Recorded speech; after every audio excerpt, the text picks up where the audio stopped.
How did I learn to read the New Testament in Greek? Well, in this video, I'm going to talk about my journey, how long it took me, and what I did step by step to go from knowing no Greek whatsoever to being able to read the entire Greek New Testament without having to look words up, and at the same time being able to read much more Greek than that, such as the Septuagint and so on. So let's start by talking about where I started from.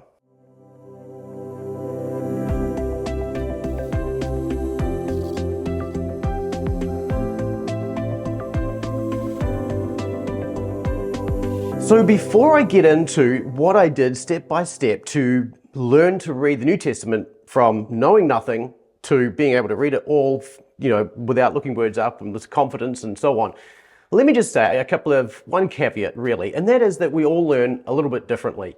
Some of us are more pedantic and will learn more thoroughly than others. I think I'm probably somewhere in the middle. I'm not too loose and fast, but at the same time, I'm not overly pedantic. I'm just trying to get through the basics, and I know that as time goes on, with practice, I'll get better and better. So rather than trying to be a perfectionist right at the beginning, I'm just trying to get the basics and then continue to build on that bit by bit and continue to learn as I go. Some people will be much faster at this than I will, and others will take a little bit longer than I've taken, and that's okay as well. There is no speed that everybody needs to take. Some people will just be faster because some people are smarter than me, and other people don't memorize things as quickly or as well as perhaps I might, or perhaps you might. So we're all different, and that's okay. That's just how the Lord's created us. There is no right or wrong in terms of how long this takes. So please don't be harsh on yourself if you've been slower than me, and if you're faster than me, well, try not to think too highly of yourself, but good on you. So I started way back in the day with the Basics of Biblical Greek, the second edition. And it all started for me because I thought, wouldn't it be great to actually get out of these translation wars? Because I was always having these conversations about which translation is the best translation. And I'd pick this one and I'd advocate for a bit, and then I'd find something in it. I was like, yeah, I'm not so sure now. But I really didn't know even how good translations were or what was involved in doing translations. So one day it occurred to me, well, why continue to use translations? Why not actually just learn to read the original languages for myself, and then I don't need these translations, and I know I'm working from the best text. So that's what I started to do. And I started by going out and buying a copy of Mounce's Basics of Biblical Greek. In those days, it was second edition, and I got the vocab pack and I got the workbook, and I started learning the alphabet, and that's pretty much as far as I got, because as soon as I got into about chapter 6, I was overwhelmed with the sheer number of things I had to learn. Now, that then meant that I just didn't know how to carry on. And part of this was because at that stage, I'd never been through school at all. I'd done high school, obviously, but I dropped out of high school, went into the technology industry. And at this point, I'd been working, I think at this point I was at Microsoft, where I'd been for a number of years. And it was a lot of fun, but at the same time, learning Greek was very different to pretty much anything I'd had to do previously. And certainly I didn't have much experience learning. And so that made it very difficult for me. But not long after that, I actually enrolled in college and actually started to do my undergraduate degree. And I enrolled in an adult education program at the Master's University, which I really enjoyed. And we learnt Greek as an elective that was part of that program. So I learnt to do biblical Greek as part of my college education. And by this stage, I'd switched from Microsoft to being full-time as a student.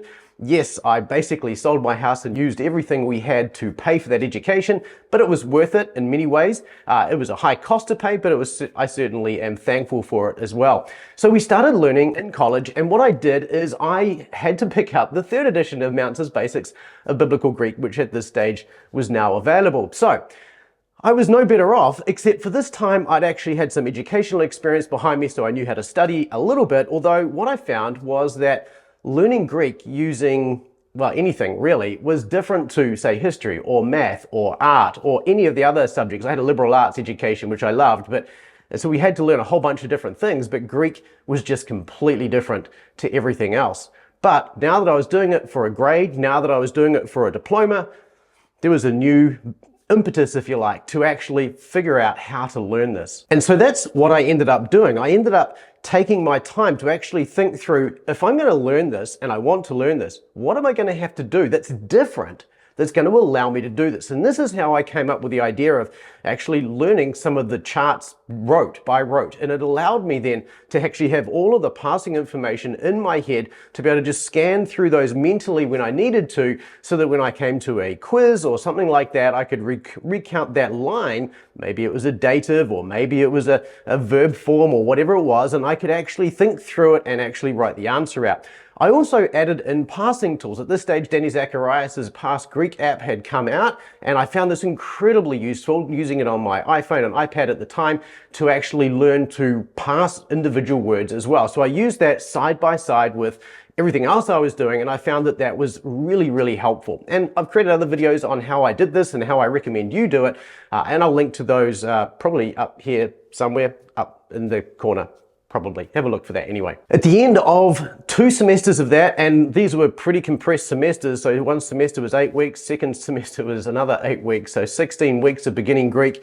I finished beginning Greek. So the next thing for me was, after I'd finished my undergraduate degree, was to start seminary. And I knew I wanted to test out of Greek as I entered seminary. So I emailed the professor to say what's required for me to test out of Greek. I knew that there was a test, and so I was just asking the question. He said to me, you basically have to be able to read and translate 1 John. I thought, okay, I can work on that. I had a little bit of time. I had the summer, and I had a little bit of time before the beginning of the summer as well. So what I started to do was to memorize the vocabulary for all of 1 John.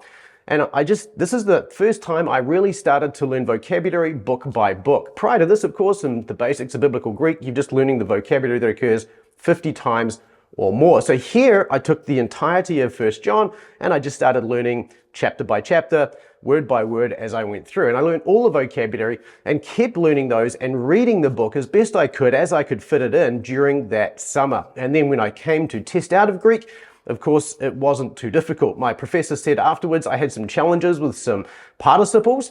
There were some things I got wrong with participles, but by and large, that was the bulk of my problems or challenges going into seminary Greek. And that allowed me then in seminary to start into Greek exegesis right away. And we had 2 semesters of Greek exegesis. And as I went into that, the task we were given as we went through was to actually learn the vocabulary down to 20 occurrences. And so we had all semester to do that. And we used Metzger's vocabulary of the New Testament to actually work through to that kind of level. So that was what I did for the first 2 semesters that I was in seminary at the Master's Seminary in California. Now, toward the end of the second semester of seminary, our professor planned on taking us through the book of James. And so during that second semester, since the other vocabulary was kind of pretty much close to done at that stage, I started to work on the vocabulary for the book of James. And so another time, I actually started to sort of work through vocabulary, chapter by chapter through the book of James. I didn't start to read it because I thought we'll do that in class and I can do that as homework when I get to that part of the class. However, we never got there. We actually finished that class before we even started James. And so I really never got to read the book of James at that point. Instead, in the following semester, I enrolled in a exegesis of Ephesians course. And of course, now I have to know the book of Ephesians really well. So over the summer, I started memorizing the vocabulary for Ephesians and kept reviewing the vocabulary I'd already learned for 1 John and down to 20 occurrences and so on. But I added the book of Ephesians as well to make sure that when I came to that class, I'd be able to read it. And again, that was a pretty successful strategy. Of course, there's lots of other things to learn about exegesis, and this was a tough class, so while it was really enjoyable, it was also very challenging. And of course, after that, I enrolled in yet another course on Greek, and this one with 2 Peter and Jude with Dr. Will Varner. Really good class, really enjoyed it. I couldn't stay with the class the whole time, but again, as I prepped for that class, I ended up learning the vocabulary for 2 John and Jude. Now, I dropped out of that class, but over the period in between semesters there, Dr. Varner allowed me to actually do a makeup exam, and the exam, in addition to the regular papers and stuff I had to do for that class, the makeup exam though was basically to read 2 Peter and or Jude in a one-to-one scenario with him, be able to translate it on the fly. So I took my Greek New Testament and basically did the same thing, started memorizing vocabulary and reading the book and rereading the book. So I reread this book several times just in the week prior to that exam to make sure I was able to do so. And that allowed me to get through that exam really well. In fact, that was how Will Varner ended up endorsing the first product I came up with, which was the Greek vocab pack, because he saw the work that I did and how it really helped me to read that book. So I'm really thankful for the opportunity that he gave me to do that, to do the makeup exam, to carry on with that class anyway, and what I learned from learning the vocabulary that way as well. Really, really valuable. My last Greek class in seminary was a class on readings and the Apostolic Fathers, and there wasn't really any vocab to learn here, but there was quite a bit of reading to do, and really it was just a matter of every week doing the best I could with the time I had, which at this point was not very much, to actually pre-read the texts that we had assigned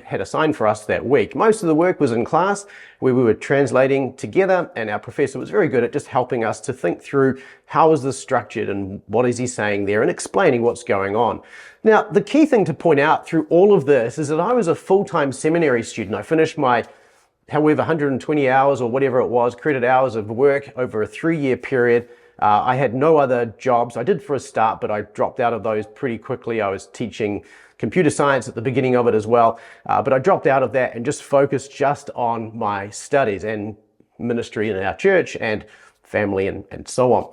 So I was able to dedicate myself to some extent to this, but really I would say my main job was all the other study that I was doing. However, once I finished my master's degree and started my PhD, of course, there were no Greek classes to take anymore. So that meant that I had to come up with a new plan. Now, for me, my goal was always to be able to read through the New Testament in the original language from cover to cover. So during that last semester of my MDiv, I actually started to think through what's the next book I'm going to memorize, and then the one after that, and started to actually structure these so that I was then starting to get the vocabulary for each book, learn the vocabulary for that book, and then read that text. And this really started to form a pattern for me so that after, day after day, week after week, month after month, not only was I reviewing vocabulary, I was adding new vocabulary at the same time. And in my devotional time, I was starting to read these texts for myself as well. And again, at this point, I was studying pretty much full-time, working part-time, pretty much 20 hours a week or thereabouts as well, plus family, and there was moving and all sorts of other things going on in here as well. But I got into a good pattern. What I started to do here was as I was learning new vocabulary, I would review that vocabulary and I'd look at the interval. How long was it that, the number between reviews, and how many words am I reviewing less than 3 days between reviews? And what I started to do is to focus on that number, and I found that if I had less than about 30 words that I was reviewing within a less than 3-day period, then I could pretty easily add another 25 words to that and start learning those words as well. If that number of words got too high, I needed to take a little bit of break. So the pattern I got into here was one of most weeks I would probably add 25 new words, although here and there were times where that might be more than a week between, and sometimes less than a week between, and sometimes I'd just take a week off entirely just to consolidate and allow those numbers just to settle down a little bit more. And I found this to be a really good pace, and this process allowed me to read through the previous book that I'd learnt the vocabulary for, and if I could, reread that book, particularly if it's a short book, while I was learning the vocabulary for the next book. Now, I didn't finish the vocabulary for the next book, but I wanted to get far enough ahead in that next book that I could read a chapter or 2 chapters and even reread those chapters while I was learning the vocabulary a few chapters ahead. So basically, I'm learning vocabulary a few weeks ahead of where I'm reading, and I'm reading and rereading. And so when I get to those new texts, I already know the vocabulary, which makes it much easier for me to read. Now, at this stage too, I'd already taken all of the vocabulary for the New Testament, and I'd worked out basically which books had the most vocabulary in them, which books were generally the hardest, and taking those two things together, I made a list of books from the easiest books to the hardest, and that was the order which I was starting to work through them in. Now, of course, 2 Peter and Jude, which I'd done in seminary, were some of the more challenging books, but I'd already done those, so I could kind of take those out of the mix, but I could put them back in again if need be as well. And that's what I ended up doing as I created what's called the Greek vocab pack, which is now available as a standalone product. And you can get a copy of that by following this link just below here. But this process basically allowed me to consistently add new vocabulary, read new books, and just progressively, book by book, work my way through the Greek New Testament. And what I found is that by the time I finished this, and I'll tell you how long that took in a moment, I was able to read through not only the New Testament, but huge sections of the Septuagint and even parts of the Apostolic Fathers as well, even though I hadn't really had huge exposure to those outside of the vocabulary in that one class in seminary. So how long did it take for me to go through all of this? So I started this process of learning book by book vocabulary from that last semester of seminary, and I finished it around 3 years after I graduated, which is about 3.5 years. So that process took me around about 3.5 years, plus the extra time that I'd taken through seminary as well. Now, like I said at the beginning, some people have learnt faster. I've had students who have purchased the Greek vocab pack and have ripped through it in about 2 years. And there's other students who I know of who have taken 4, 5, 6, 7 years to do the same thing. So there's no right speed to go through. The only thing is that you just keep taking small, consistent steps, and eventually you get to mastery. So with that, I want to ask you, how are you getting on with your Greek? What progress have you made in the last week? And what progress have you made with Greek beyond beginning Greek, if even beyond beginning Greek? Let me know in the comments what you're up to, where you're at in your Greek, how far along you are, how long you've taken to get there, and tell me your plans to continue taking small, consistent steps toward mastery. I look forward to helping you and hearing from you in the comments below. Let us know how you're getting on and how we can help too, if there's anything we can do to help you make progress as well. Thanks for watching this video. I hope it's been helpful and encouraging to you. I know everybody is a little bit different, but the goal here of just sharing my journey is to say it doesn't happen quickly, doesn't happen automatically, but it is something that we can all do by just taking small, consistent steps toward mastery, and that consistency is really key. If you did make it all this way to the end of the video, thank you so much for watching. Leave a party face emoji in the comments below to let me know you got this far, and I look forward to seeing you and serving you in the next video. I'll see you there.